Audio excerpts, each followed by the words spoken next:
Bonjour à tous. Avant de commencer ces vœux, je voudrais d'abord vous annoncer une triste nouvelle et rendre hommage à quelqu'un que beaucoup d'entre vous ont connu.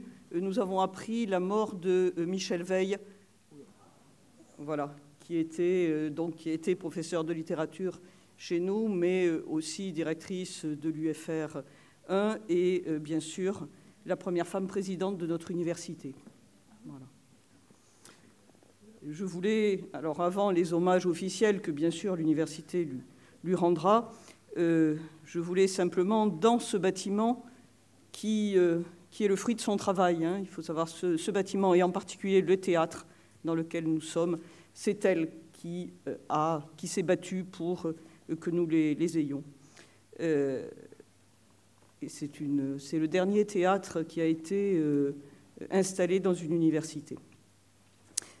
Mais Michel Veil, c'était aussi, si elle se battait pour qu'on ait un théâtre dans l'université, elle s'est aussi battue pour préserver quelque chose que vous avez vu en rentrant dans ce bâtiment, les amandiers qui chaque année fleurissent, les amandiers qui sont l'héritage de la Vignette, le lieu, la maison qui était celle de Colette Richarme, une femme peintre, et dont l'université s'est installée en 1967. Je vous dis qu'elle s'est battue pour ces oliviers contre l'architecte, les chefs de travaux, parce que, évidemment, vous voyez, ils sont très près du bâtiment, et il était facile de dire, et c'est écrit même sur les papiers que l'architecte nous a laissés, il y a marqué « amandier à fin de vie à éliminer ». Voilà, ces amandiers en fin de vie à éliminer, Michel Veil s'est battu pour qu'ils ne soient pas éliminés. Ça fait 25 ans et ils fleurissent chaque année. Voilà. Et chaque année, quand ils fleurissent, je pense à Michel. Merci à toi, Michel, de tout ce que tu as fait pour notre université, pour le théâtre, mais aussi pour les amandiers. Donc, d'habitude, à Paul Valéry, nous faisons plutôt des vœux intimistes. Je me souviens d'en avoir fait quelques-uns dans l'escalier du Bred, par exemple. Si intimistes que même pendant quelques années, les années Covid, ils n'ont pas eu lieu. Mais cette année, dans ce beau décor, au cœur de ce qui est l'esprit même de notre université, ces vœux sont plus solennels, d'une solennité qui en dit l'importance. Que ce soit d'abord pour moi l'occasion de remercier tous ceux qui œuvrent avec nous à la qualité du service public dans notre université. Partenaires institutionnels ou internationaux, partenaires de recherche ou de formation. Et je tiens à saluer ceux qui sont présents ici. Madame Nouza Sahel, consul du Maroc, Monsieur Chaouki Cheman, consul d'Algérie, les représentants et représentantes de la ville de Montpellier, Tasmine Akbar Ali, Sébastien Cotte, Clémentine Papa, François Villette, les représentants et représentantes de la métropole de Montpellier, Nathaël Moll et Mathéo Villebéjean, Monsieur le recteur délégué, Monsieur Khaled Bouabdallah, qui nous a signalé qu'il aurait un peu de retard, le représentant de la rectrice, Monsieur Franck Domézel, le DGS de l'Université de Montpellier, Monsieur Bruno Fabre, la déléguée régionale de l'IRD, Mme Florence Mourineau, le directeur du Crous, Pierre Richter, qui doit peut-être nous quitter un peu vite, la représentante de la CCI, Mme Emmanuelle Sophie Montfort, chers et chers collègues, chers étudiants, mesdames, messieurs. Une cérémonie des vœux s'articule en un bilan de l'année écoulée et les perspectives pour la nouvelle année. Nous allons donc respecter la tradition, mais sans doute en mélangeant un peu les choses. Je ne vais pas vous parler des millions que nous avons gagnés. Je vous parlerai même tout à l'heure d'un budget en déficit. Je ne vous dirai pas non plus que nous sommes meilleurs que les autres ou que nous avons gagné des places dans quelque classement que ce soit. Je pourrais sur plusieurs sujets le faire sans mentir, mais ce n'est pas l'essentiel, car faire partie du service public, ce n'est pas sélectionner les meilleurs lycéens pour qu'ils soient les meilleurs étudiants, mais c'est former la jeunesse de notre pays, toute la jeunesse, donner à chacun, avec ses propres possibilités, le droit d'accéder à des études supérieures et d'y réussir autant qu'il le peut. C'est en recherche, analyser, réfléchir, inventer pour notre société, loin d'une course au score et à la performance. Accueillir, former, élever est notre métier, quelle que soit notre place dans notre communauté. Alors qu'avons-nous fait en 2022 ? Nous avons fait notre travail le mieux possible en restant fidèles aux valeurs que nous partageons, aux principes que nous défendons, aux disciplines que nous enseignons. Nous avons accueilli collègues et étudiants ukrainiens avec le soutien de l'État et de la région, et nous continuons cette année. Pour eux, l'IEFE a remporté le financement d'un programme d'urgence de formation aux Français financé par le ministère de l'Europe et des Affaires étrangères. Mais l'IEFE a également remporté un appel à projet accompagner la professionnalisation et l'inclusion des migrants et migrantes par l'apprentissage du français et du numérique, financé par le ministère de l'Europe et des Affaires étrangères. Nous avons rejoint le réseau Aspi Friendly pour favoriser l'inclusion et la réussite des étudiants autistes. Je dis « nous » parce que, bien sûr, il y a des services derrière ces travaux, ils se reconnaîtront, mais nous formons une communauté et ces choix nous engagent et nous honorent tous. Nous avons fédéré plusieurs mécènes, en premier lieu la Banque populaire, le Crédit agricole, autour de nos projets en 10 études. Nous avons développé un réseau de référents handicap dans nos services et composantes, adapté notre site Internet en améliorant son accessibilité. Dans le cadre de la mission Égalité, l'université est la seule en France depuis cette année à porter avec ses partenaires institutionnels un observatoire contre les violences sexistes, sexuelles et intrafamiliales. Que soient remerciés la Caisse d'allocation familiale, la préfecture, le conseil départemental et les autres partenaires qui ont compris que la recherche en SHS devait être au cœur de ce projet. Il y a d'autres observatoires, mais c'est le seul qui est porté par une université. Et puis, nous avons planté une forêt comestible, un jardin-forêt sur le site de Saint-Charles. Rendez-vous dans 15 ans.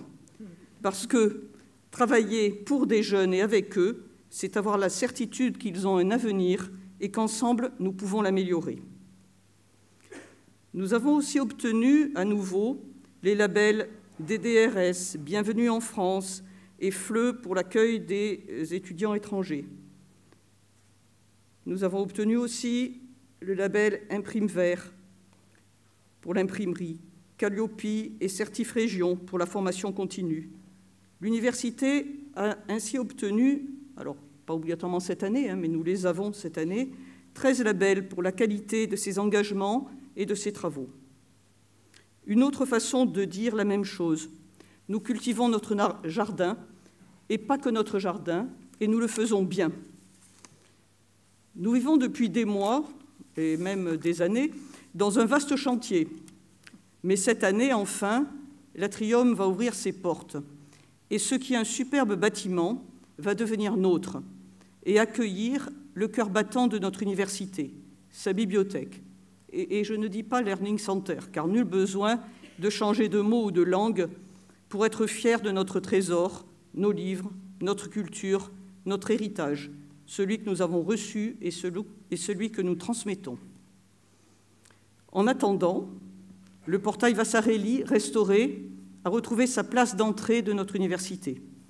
Il dit, depuis le transfert de l'université sur le site de la Route de Mende en 1967, combien l'étude de nos disciplines est inséparable de la culture et de l'art. Qu'avons-nous fait en 2022 et que ferons-nous en 2023 ? Notre travail d'université, formation et recherche. Nous avons ouvert des places en master, mis en place les nouvelles maquettes pour les masters M1 l'an dernier et M2 cette rentrée, et pour les licences, les 3 ans cette année, avec les nouveautés que sont les humanités numériques et les humanités écologiques. Nous avons répondu présent à toutes les demandes du rectorat pour ouvrir toutes nos places et accueillir le maximum d'étudiants. Bien sûr, on pourrait le dire autrement. Nous travaillons sur les projets que nous avons remportés, IDEFI, Nexus, Compass et bien d'autres. De beaux projets, bien menés, utiles et efficaces. Mais personnellement, je préfère les verbes d'action aux sigles. Et j'aime bien qu'un jardinier jardine, qu'un enseignant enseigne et qu'un chercheur cherche. Sans doute un reste de logique cartésienne. Bien que, chers collègues, il me vient à l'esprit parfois que vous êtes un peu fous.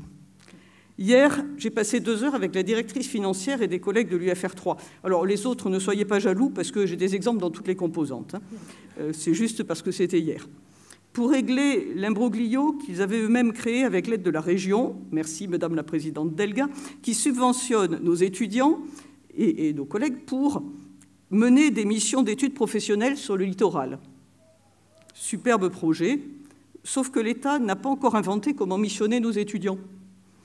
Donc, casse-tête, multiplication du travail d'encadrement gratuit des enseignants, heures complémentaires non payées des personnels administratifs pour soutenir ce projet qui est le travail de nos étudiants de master. Oui, vous êtes un peu fous, chers collègues, mais de cette folie généreuse et humaine qui fait avancer le monde et qui fait que partout à Paul Valéry, il y a des projets superbes, différents et pas toujours connus.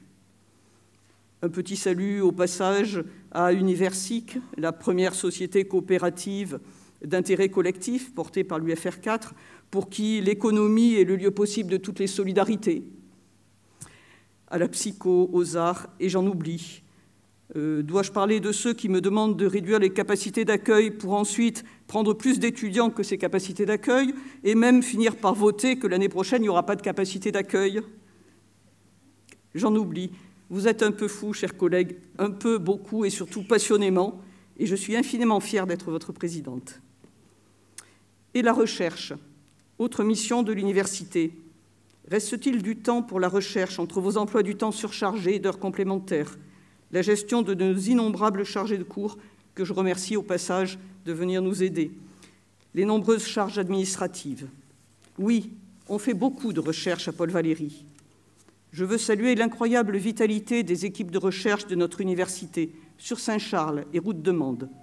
Il n'est qu'à consulter l'agenda de l'UPV pour voir le nombre impressionnant de manifestations scientifiques organisées par nos équipes et à consulter notre plateforme ALSHS pour mesurer le nombre de publications issues de ces travaux. Mais c'est une recherche au quotidien, sur des programmes cohérents et au long cours. C'est la fête de la science organisée en lien avec la coordination territoriale, et notamment nos collègues de l'UM. Pour la 2e fois, des journées portes ouvertes ont été organisées sur le site Saint-Charles, qui sont à l'image d'une recherche qui se veut ouverte sur le monde et participative, et montre notre souci de faire découvrir les spécificités de la recherche en LLASHS. Notre université a à cœur de soutenir la recherche dans toute la variété de ses disciplines, avec la collaboration précieuse des organismes de recherche, le CNRS, l'IRD, le CIRAD, l'INRAE, l'INRAP, qui sont à nos côtés au sein de nos équipes de recherche, et nous les en remercions. La recherche, cette année à Paul Valéry, c'est aussi 92 thèses et HDR soutenues dans nos 2 écoles doctorales. Voilà les chiffres que nous aimons. Le soutien apporté par notre université sur le long cours se traduit aussi par la politique menée au sein des PULM, publications universitaires de la Méditerranée, qui vise à marier la science ouverte et la préservation du livre papier, objet qui, dans nos domaines, demeure très précieux. Nos équipes sont aussi très conscientes des enjeux environnementaux, et c'est pourquoi un réseau de référents des DRS a été mis en place cette année dans chaque laboratoire. À Paul Valéry, nous sommes convaincus que la recherche gagne à être menée par la collaboration plus que par la compétition. Et c'est pourquoi nous sommes heureux de porter la MSH Sud, le lieu où se déploie cette politique de coopération avec les acteurs de la recherche du site montpelliérain, mais aussi avec les autres universités d'Occitanie, Nîmes, Perpignan et au-delà Toulouse. Les vœux pour 2023 que nous pouvons faire pour la recherche, eh bien, c'est les 2 projets Miranda et ICAR qui les concrétisent, ces 2 piliers de la recherche dans notre établissement, parce qu'ils couvrent finalement l'ensemble de nos équipes. Le projet Miranda, au sein d'un axe de recherche qui est vraiment porté par l'UPVM, puisqu'il définit et mobilise l'ensemble de ses équipes scientifiques et pédagogiques, la recherche sur les arts, la culture, le patrimoine, en partenariat avec les ICC, constitue en effet un domaine qui est propre à notre université et à ses partenaires. Le projet permettra la création d'un institut de recherche-création dans un lieu dédié au projet, dont Miranda sera le levier scientifique et structurel. Souhaitons donc d'obtenir ce projet. En parallèle à ce projet Miranda, l'UPVM participe également, comme université LLA-SHS, au projet Med-Vallée, porté principalement par l'UM et par la métropole de Montpellier, dans le droit fil de l'ICIT Muse, autour du thème « Soigner, nourrir, protéger ». Cette participation à Med-Vallée est centrée sur un autre projet, ICAR, Institut d'analyse des crises et d'intervention en santé globale. Les SHS face aux risques sanitaires et environnementaux pour comprendre, anticiper et intervenir. Et là aussi, l'apport de nos disciplines est primordial. On ne fait pas de médecine globale sans avoir l'apport des SHS. Originalité et leadership pour le projet Miranda, complémentarité et coopération avec l'UM pour le projet ICAR. Deux aspects des forces de recherche et de formation de notre université qui vont permettre de structurer avec efficacité le paysage universitaire montpelliérain. Ces deux projets ayant en commun l'ouverture sciences-société et la MSH Sud. Je ne peux nommer tous les services, toutes les coopérations. J'aurais dû vous parler d'apprentissage, de notre politique internationale si riche, de notre coopération avec le Crous, qui répond toujours présent, même quand nous lui envoyons en début de soirée un étudiant sans logis à prendre en charge d'urgence. Merci, Monsieur Richter et toutes vos équipes. Merci de partager notre amour du service public et de nos étudiants. Et puis, j'ai promis de vous parler de budget, en toute transparence, car je sais quelle source de stress, de découragement est l'annonce d'un déficit de plus de 11 millions, le refus inévitable du budget et de la campagne d'emploi par Madame la rectrice. Forcément, les interrogations. Ces interrogations sont légitimes. Que va-t-il nous arriver? D'abord, l'université ne peut rien à ce déficit. Elle n'en est pas responsable. Le compte est vite fait. Depuis 10 ans, 1,3 million de GVT qui s'accumulent année après année sans compensation. 3 millions de crises énergétiques et d'augmentation de tout.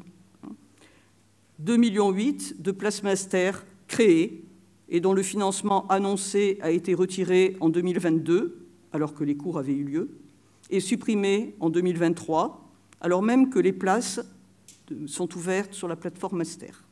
Allez comprendre. 4,5 millions de déficits structurels accumulés à force de charges imposées et non financées ou partiellement financées. 4 800 étudiants de plus en 5 ans, 2016-2021, sans un poste de titulaire créé. Alors que va-t-il nous arriver? Nous sommes en discussion avec le ministère. Je ne parle pas de négociation, car nous n'avons rien à négocier. Seul l'État détient la solution. Soit il financera notre université à hauteur des charges de service public qu'il nous impose, soit il continuera la destruction du service public, hôpitaux, enseignement, en poursuivant la réduction de notre taux d'encadrement et de notre financement par étudiant, tous deux en chute libre depuis de nombreuses années. Mais il sera alors difficile de justifier les paroles de la ministre sur le soutien apporté aux universités et sur le fait qu'elles ne doivent ni diminuer leur campagne d'emploi, ni porter atteinte à leurs investissements. L'avenir nous dira la voie que choisira le gouvernement. Ce sera cette année et notre université sera le premier exemple de la voie choisie. Quand on adresse ses vœux, on souhaite à ses interlocuteurs ce qui ne dépend pas d'eux, individuellement, la chance, la santé. Alors, d'abord, je voudrais vous remercier tous et toutes de tout ce que vous faites pour cette université. Vous dire que vous avez le courage, la générosité, l'enthousiasme qui font vivre et progresser notre communauté. Et que je vous souhaite la seule chose qui ne relève pas de nous et que je voudrais tant pouvoir vous promettre. Bonne année et bon budget.